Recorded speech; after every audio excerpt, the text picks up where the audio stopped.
Will Canadians be going to the polls federally this year? Will the Grits or even the NDP have a leadership change? Can Canada tackle affordability and housing shortages? And below the 49th parallel, what will November bring? Hello and welcome to the Unpublished Cafe, our first for 2024. So many questions. By far the biggest one. Will we be going to the polls this year? Our Unpublished Vote question asks you, do you expect Canadians to get a federal election in 2024? Yes, no, or unsure. You can cast your vote on this topic at unpublished.vote. Don't forget to email your MP afterwards using the tool to tell them why you think what you do. All comments on the unpublished.ca website will be entered into a draw for a one-year membership to unpublished.ca. You can log on and vote right now at unpublished.vote and have your voice heard. Joining us to discuss what to expect in 2024 is Darrell, CEO of Ipsos Public Affairs. And Darrell, Justin Trudeau doesn't need to call an election before the fall of 2025. What does he risk by fulfilling his mandate? Well, and also the law obligates him to try and govern until October 2025. So what does he have to do in order to fulfill his mandate? Well, it's clearly get focused on the issues that are most affecting the country, which does not seem to be the case at the moment. Because when we look at the top issues that are confronting the country, most of them economic, by the way, the government's performance numbers are not good. What we hear the government talking about is not necessarily what Canadians want them to be talking about. Do you expect a leadership race for the Liberals before the fall of 2025? Well, the Prime Minister has three options. One of them is to just ride this out and go to October 2025. It's a fairly dangerous option because at the moment, there's nothing that seems to be moving the numbers at all. They haven't moved appreciably since the summer of 2023. It seems to have set into a very particular pattern. So he could try and ride this out till October 2025, hoping that his opponents will make a mistake, hoping that some external event will cause things to change. But he's not in control of things if he does that. So it's a dangerous option. It's the one that everybody talks about, but it's the one that doesn't offer him much of an opportunity to take control of things. He's just going to ride it through, and hope that other errors will create the opportunity for him. The second one that he could do is to try to steal the narrative back. And you're asking in your intro whether or not we could have an election. And yeah, I mean the Prime Minister doesn't need to wait for the government to defeat it. He could contrive an election just as he tried to he did in 2021 around a fundamental issue that he feels that Canadians need to vote on.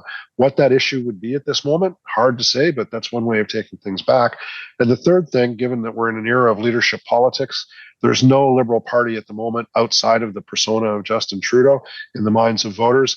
If you want to change their view of the Liberal Party, probably the only other thing you can do is change the leader. So he's got those three options, and I think there's going to be a lot of conversation about all three through 2024.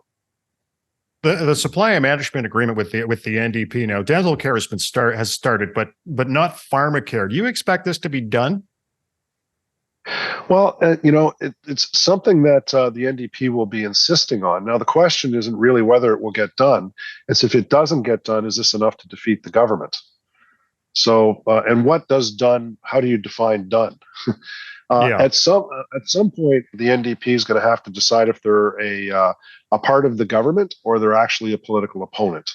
As time gets further on, the benefits that accrue to a political party as a result of being part of, and they don't want to call it a coalition, but it's operating like one. They don't have cabinet ministers and that kind of thing, and everybody gets all sniffy about this. But in the minds of the Canadians, they're working together. And the reason you see that, Ed, is that normally when the Liberals would go down, the NDPs would be going up, and they're not.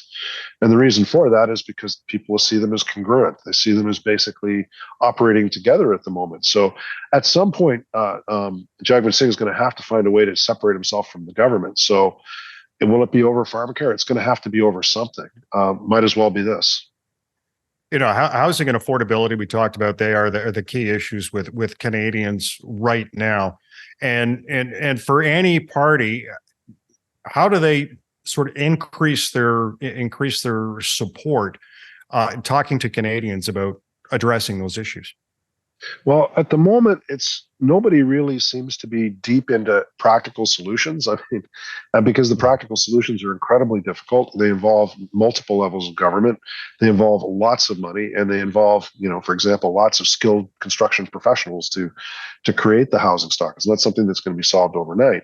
So basically, what we've got now is the Liberals saying, we feel your pain and we're trying to do something about it. And they're trying to roll out some announcements to try and demonstrate that. But unless people see real changes in their day-to-day lives, either the rent coming down or houses that they didn't think that were going to be available to them before all of a sudden become available to them, probably not much of an impact. And then you've got the other side of this, which is the Conservatives, who are basically saying, this is representative of everything that the Liberal government has done that's wrong. We're going to do something different. And by the way, we're not even really going to define what that change is in any great detail. We just say that we're going to change things and we're aligned with your concern. And that's basically where the debate is right now. You've got the Liberals trying to take it, back by rolling out some of these announcements that unlikely to have any impact on public opinion. And then you've got the Conservatives using this as a dagger to stab the Liberals by basically saying, these people who said that they're for the middle class and those who want to join them are anything but when it comes to middle class housing. We are, well, the big question is, do we expect an election here in Canada in 2024? Well, from your perspective, do you think we're going to get it, or do you have a feeling we'll get one?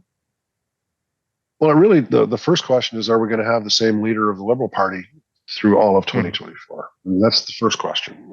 Yeah. And so I would think by June or so. I mean, he's kind of getting in a position where he has to make some sort of an announcement. If it appears that he's going to be staying, then the likelihood that we could have an election probably goes up. The U.S. election is expected in 2024. And of course, when the Americans sneeze, we all get colds. Despite the legal and criminal issues, Donald Trump remains the Republicans' choice. What would a change in American leadership mean for the Russia-Ukraine war? Well, the Russia-Ukraine war, I mean, they're already having problems with the Republicans in the House of Representatives in the United States and getting legislation passed in order to provide funding for the Ukrainian side in the war. If Trump gets elected, he is an isolationist. What is he going to do? He hasn't really pronounced himself on that, but one thing that people do like about Donald Trump, those who do support him, is he's not particularly enamored with the idea of getting the United States particularly paying for foreign wars. So, if you're President Zelensky, you've got to be concerned. We often discuss foreign affairs like that. Taiwan has just reelected the Democratic Party, and China is not impressed. But new numbers point to a drop in the population again for that country. I wonder, and you had written this in your book, does that leave China on the sidelines trying to grapple with this? It makes me very anxious about China because it's not expanding empires always that are the most dangerous. The contracting empires are dangerous too. And the point on China is not only is the population shrinking. I mean, you've got 1.4 billion people. 2 million is not an awful lot, but that's how much it's come down. But this was supposed to start happening in the mid 2030s, and it's already started happening last year. But at the same time, the Chinese population is rapidly aging. Foreign involvements, foreign military involvements in particular, involve young populations, not old populations. So as they get anxious about what their future is going to be, they may start running out of time if they have any imperial aspirations. So they're pretty problematic, and it's good that you raised the point of population, Ed, because population is going to become more and more of a part of the conversation about politics, because we all have declining birth rates. We all have rapidly aging populations, and this is going to have huge effects on everything from what governments focus on in terms of services, how the economy is going to operate, and even geopolitics. Yeah, I know, and reading your book on that, I'm surprised more governments haven't started paying attention and sort of pivoting to address that. It's almost like people don't want to deal with it. Well, there's kind of a meme in popular culture, and it seems to go well with the human psyche that we're almost like an infestation in the world, and we're going to overpopulate it, and we're going to destroy everything, and in our sight we're almost like locusts. So there's this huge desire on behalf of, I call them the neo-Malthusians, to try and control this, to degrowth people, to try and control this. But the truth is that's not what's happening with the human population. We're going to peak probably in the 2040s, and we're going to decline, and probably at a lower level by the end of the century. Where we're at 8 billion now, we could be somewhere between 6 and 7 billion by the end of the century, and really old. And that's a population that has a very hard time reproducing itself. So actually, the population problem isn't the bomb that Paul Ehrlich talked about. It's the implosion, and all of it driven by choice. We're the only species on the face of the earth that has ever decided that we don't want to reproduce. Instead of doing what Darwin said, competing to be able to, create the next generation, we're competing not to create the next generation. It's bizarre. Darrell, I want to thank you for joining us. My pleasure. Thanks, Ed. Darrell Bricker is the CEO of Ipsos Public Affairs, the co-author as well of Big Shift, Empty Planet, and Next. Now, our question for you this year is, will there be a federal election in 2024? Stephanie Chouinard's Associate Professor of Political Science at Queen's University, and she joins us now. And Stephanie, do you feel Justin Trudeau will take us to the polls this year? I feel like if we're taken to the polls, it's not going to be because of Justin Trudeau. I think it might be because of the NDP. Right now, considering the polls which you were just mentioning, it is not in the interest of the Liberal Party to taunt Canadians with a general federal election. Obviously, 12 months is a long time. It's a very long time in political terms, so things may shift. But as of right now, the outlook for the Liberals is pretty bleak, if I may say. Now, what about the chance of a Liberal leadership before 2025? Do you see that happening? It's a question I think we've all been, that's been in the back of several people's heads since last year, I think, when it started becoming less and less clear that the best person to be the face of the Liberal Party in the next federal general election is indeed Justin Trudeau. We know he's a formidable campaigner, and that he's great on the road. He can command a room. He's very convincing, and this is something that's played in favor of the Liberals in the past. And it is still unclear whether there's someone at this time, despite Mr. Trudeau's personal dislikability, I guess, among Canadians, that there's someone who would be a better fit for this job at this time. But we also know that there's a lot of grumblings in the backbench, that there are more and more caucus members that are unhappy with his leadership and that are wondering if someone else might be better. And of course, one person that keeps coming up again and again and again is Mark Carney, whether he's going to decide to jump in or not. Obviously, there were wild rumors at the end of last year as per the possibility of Mona Fortier to step down in Ottawa-Vanier to leave empty that space for Carney to run in a by-election. That didn't happen, but we know there will be some pretty safe seats for Liberals, generally speaking, coming up, such as here in Toronto, St. Paul's, with Carolyn Bennett stepping down, new ambassador to Denmark. So maybe Mr. Carney will be interested in trying himself out here in Toronto, despite the fact that he lives in Ottawa, and I think he would prefer to be an Ottawa MP if he does decide to jump in. When we look at the Liberals and the NDP coalition, or whatever you want to call supply management agreement they have, Jagmeet Singh is obviously going to be looking at a leadership review next year. I am wondering, his support has been coming down. Do you see the NDP possibly having to run another leadership race? Yeah, we saw in the last NDP General Congress last year that his leadership is less popular, although it's still pretty high, in the very high 80s, which is still commendable for him, I guess. But whether or not this next year brings something new for him, or if he loses seats again in the next general election, that's definitely something that that could happen. I think there's fewer and fewer NDP members that are comfortable with the agreement with the Liberals. We know that the late Ed Broadbent just last year had mentioned very publicly that he thought that this agreement had lasted too long, that it was going to benefit the NDP, but that it wasn't clear that it was benefiting them anymore at this point. So maybe there will be more and more pressure on Mr. Singh to revisit this agreement. And if he decides to not, heed those calls, then there might be pressure on him to start looking for a different job. But again, with the NDP, there are no clear opponents in a possible leadership race for Mr. Singh. When there's an obvious candidate, then it makes things a little bit difficult. But at this point, it's not clear who would step up to replace him in a leadership race. Well, you had brought up Ed Broadbent's passing this week, and also new with the NDP this week was Rachel Notley, Alberta NDP leader, stepping down. That's right. And I wonder if the party might look at her support in Alberta as a possible way for that party to break in there federally. That's a very interesting question.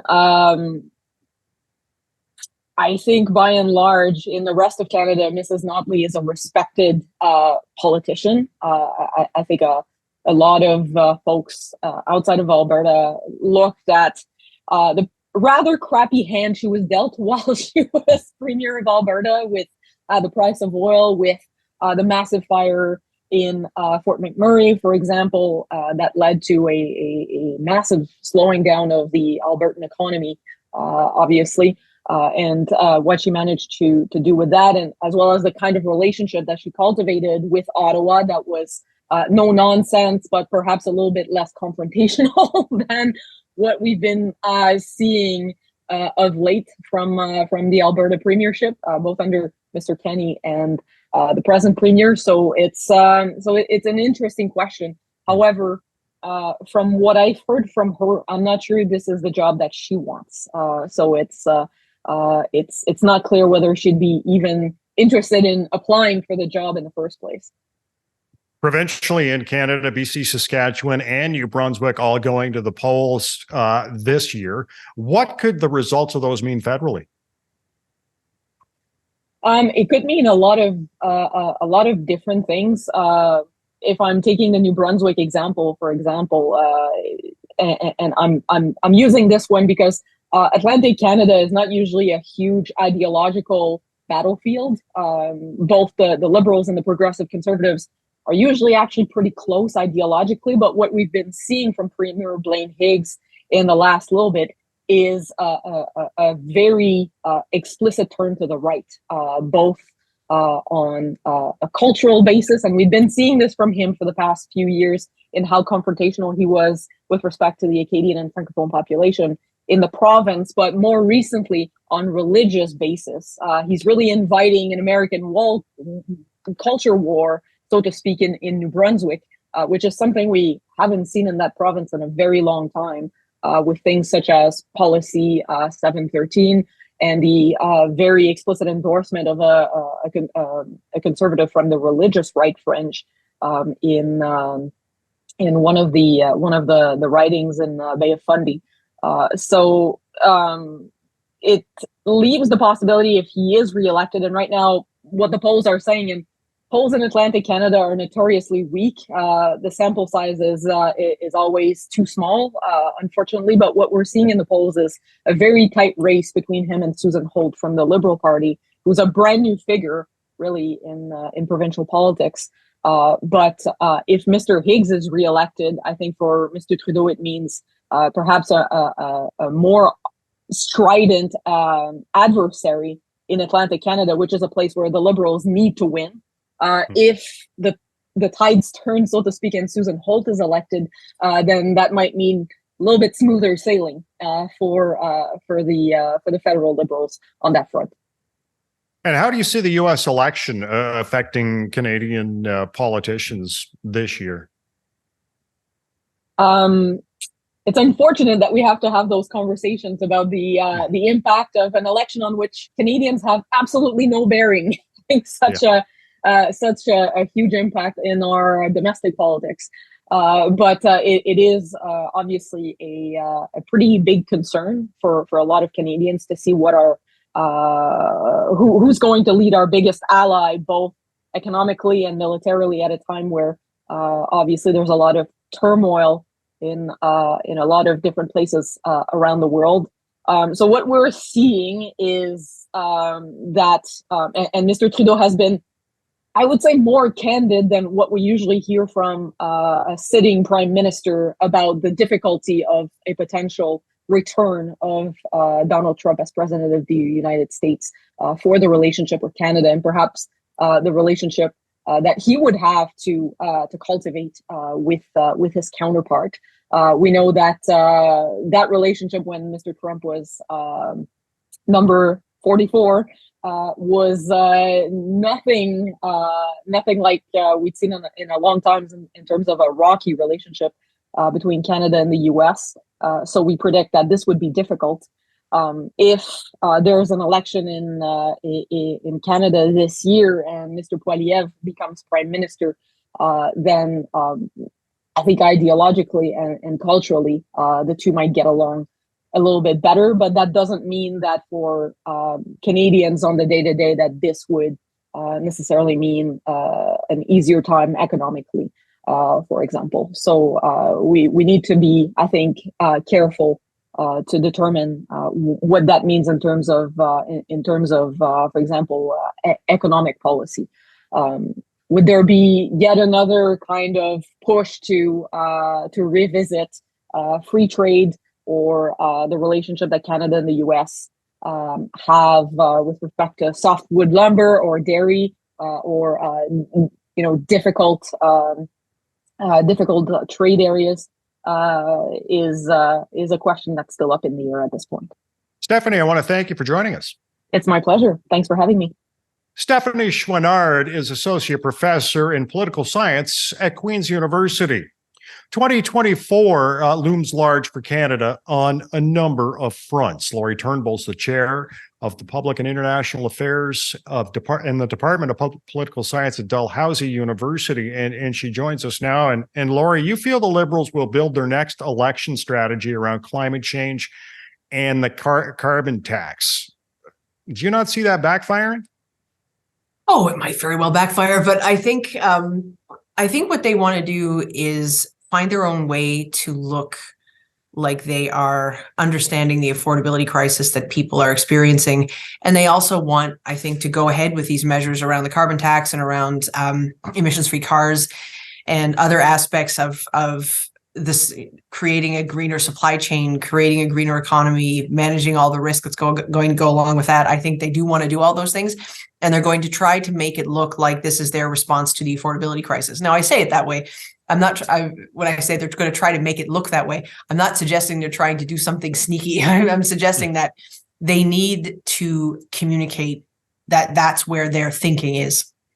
I think that they've even admitted, some of the Liberal MPs have admitted that their communications on the affordability crisis have not been clear. I don't think their strategy around the carbon pricing has ever been clear either, in terms of what the benefits are and trying to make the connection between to the extent that contributes to the affordability problems, and then the rebate after. Like, the communications are messy on that. So I think they are going to want to go all in on the climate policy as also an affordability policy, as also a health policy. Like, I think they're going to try to make that a macro kind of thing.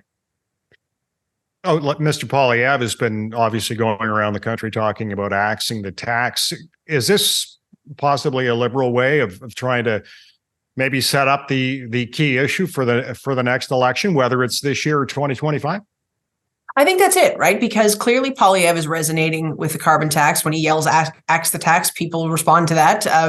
He must be seeing that that's paying dividends for him. And so the Liberals can't, kind of sit on their heels and just let him have that. And so I think by maybe confronting him directly on that issue And by coming back and saying, you know what, you can say axe attacks all you want. Like here is our comprehensive strategy on climate policy so that we can do something about, the types of things that we have to do something about climate. And so I think they're going to try to kind of push on that and say, we have a policy. Where's your policy? And go at it that way, because otherwise I think they're going to be vulnerable. So does that mean you expect Justin Trudeau to lead the Liberals into the next election? Yes. I think that if he was going to go anywhere, he would have gone by now. And I think that the blood between he and Poilievre is bad. I think that there is a palpable dislike between the two of them. I think they both want to have this competition. I can't imagine Trudeau going anywhere between now and then. We're not particularly great at leadership transition anyway, but I think now it's probably too late. I think, again, if he was going to walk, he would have. We don't see anybody putting up their hands saying, I want it. And it's not that long to the next election, right? Even if it doesn't happen until October of 2025, on the one hand, that's a long time in politics, but not when you're trying to win our leadership and rebuild a party and do all of that. So I think he's probably going to be the guy in 2025. Yeah, Pierre Poilievre is obviously very strident in what he says, and I wonder if the Liberals kind of want to push an election down to 2025, possibly just to see if there's enough rope to hang himself, but to do something that, or say something that would be totally something Canadians would not want to hear or support. I think I think that actually Poilievre often says things that Canadians don't necessarily want to support, but it seems that it doesn't really matter. I think there's a few things going on. I think it's possible that the Liberals are waiting for him to self-destruct, and given the way time and events can move in politics, and you never know, that could happen. It could be that he has peaked pretty early, right? And the longer this goes on, the more the shine will come off him. And maybe there was a point where he was going to, maybe there's a point where he's going to hit a peak, and that's not going to last until 2025. So maybe they're hoping that some of the steam comes out of this. I think they're also probably hoping that things improve, with respect to the economy, with respect to the housing crisis, with respect to the affordability crisis, so that they're then in a better position to ask people for a fourth mandate, which frankly is always going to be really, really hard. I think it also depends on what they're going to count as a win. Even if they got to the point where Poilievre wasn't in a majority government position, but in a minority government position, that would be a better place for the Liberals than the current situation, where it looks like he would walk away with a majority easily. So I can understand why they might want to kind of put the brakes on an election. The other thing is, I think, depending on what happens with the presidential election in the US, anything that looks like a Trump victory would probably be a good thing for Trudeau, not from a global perspective, not from a relationship with a US perspective, that would be messy, but from I think that Trudeau and the Liberals would then float ideas around the dangers of a conservative alliance across the border. I also think it's one more thing about that. I think it's the way we're building parties now. The parties are so focused around the leader and not so much the values of the party. And so that's a gamble in a lot of ways, because Poilievre is, although he's rising in the polls, he's a polarizing person. And I think the Liberals probably think that there's a limit to how much he can grow. And I think that's probably true. We look at the Liberal NDP supply management agreement. Now the dental care plan was approved and was getting rolled out. Pharmacare is the other part of this. If he doesn't get it, do you see the NDP bouncing him out? If the NDP doesn't get pharmacare, are they bouncing out? Yeah. I think he's going to be into the next election too. Really? Eh? I think that he's probably going to stick that out. Obviously, he's got a mandate to go and get pharmacare if it's the last thing he does, kind of thing, right? He's got a mandate to break up with the Liberals if he doesn't get it. I don't think it would be so bad for the Liberals and the NDP to break up this year. I don't think there's going to be an election until 2025. I don't think any of them wants it until 2025, except Poilievre. But I think that there is a scenario where the parties can continue to cooperate on confidence matters, but without the formality and without the kind of predictability of the confidence and supply agreement. If they want to make this about pharmacare, I think the NDP is in a strong position to say, if we don't get a comprehensive deal in a timely fashion, we are breaking up with you, and we are going to take that as our position in the next election. And I think the Liberals are also in a very strong position to say, we are trying to fix the economic crisis that we're living in, and we're trying to fix the affordability crisis, and we're trying not to make the inflation crisis worse. And we're trying to build the economy into a stronger position. And so this is not the time for us to spend the money on a pharmacare system. Elect us again and we'll do it for you, but we're not going to do it now. I think both parties would be happy enough to go to the polls with that message. And they have to break up over something. They can't go to an election with this circumstance. I don't think, right? I can't imagine either party wants to go into an election in a confidence and supply agreement. All they're going to get is questions about why aren't you just going to form a coalition? Like they need to differentiate themselves, or they're both going to lose. All right. We spoke about the U.S. election. What internationally, what other key concerns do you see for Canada in 2024? I mean, certainly the situation, the Israel-Hamas situation. I think we're going to see. I think we're going to see more of the Liberals struggling to figure out where they are on that. Although now we can see the Prime Minister pushing back with Netanyahu saying he's, again saying he's not in favor of the two-state solution. And so I don't know where that leaves Canada, because obviously we're not a big player, we're not a big power in the world, but yet Canadians expect the Prime Minister to have a position on this, and we expect the government to have some predictability and stability in how they're responding to this. And so I think that's going to be something that the Prime Minister is going to have to continue to respond to. Certainly the Russia's war in Ukraine is going to continue to be top of mind for the Prime Minister and for the government. I think many countries this year are going to election. And there's a kind of big test, I think, on democratic institutions, the value of elections. And I think those questions are becoming far more front and center for people. Like sometimes it would just be people like me talking about democracy because like that's my thing and I love it, and I will talk forever about elections and institutions and what it all means.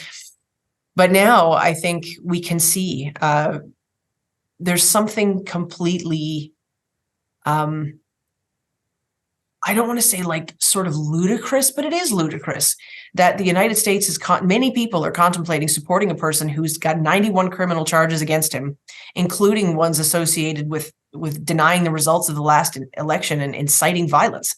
Like Trump could, like if Iowa is any indication, Trump is in a very strong position to win the Republican nomination for the presidential election.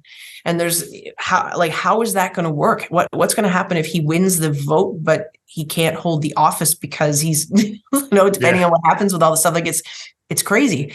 But it shows elections can produce very strange results, particularly with such a low voter turnout. And so what are our ideas for how to combat these kinds of situations? And even, I mean, we're in a different world here in Canada, but even in the last Ontario election, only 43.5% of the popular vote, the 43% of eligible voters actually voted. When does that become like an alarm bell for people? Like that's, and so I think, and at a certain point, it's not just a kind of obscure legitimacy crisis. It's that the institutions don't work when engagement with them is so low. Things actually stop working. And so what kind of conversation we're able to convene around that is not a strictly Canadian one. It's obviously a global one too. So I think that's in the mix. All right, Lori, I want to thank you for joining us. Anytime. Thanks for having me. Hey, no problem. You have yourself a great weekend. You too. Lori Turnbull is a professor in the Faculty of Management at Dalhousie University. Our Unpublished Vote question asks you, do you expect Canadians to get a federal election in 2024? Yes, no, or unsure. You can log on and vote right now at unpublished.ca. And all comments to the unpublished.ca website will be entered into a draw for a one-year membership to unpublished.ca. You can log on and vote right now. I want to thank our guests today on the Unpublished Cafe, Darrell Bricker of Ipsos Public Affairs, Stephanie Chouinard at Queen's University, and Lori Turnbull at Dalhousie University. I want to thank you for watching. Stay safe. I'm Ed Hand.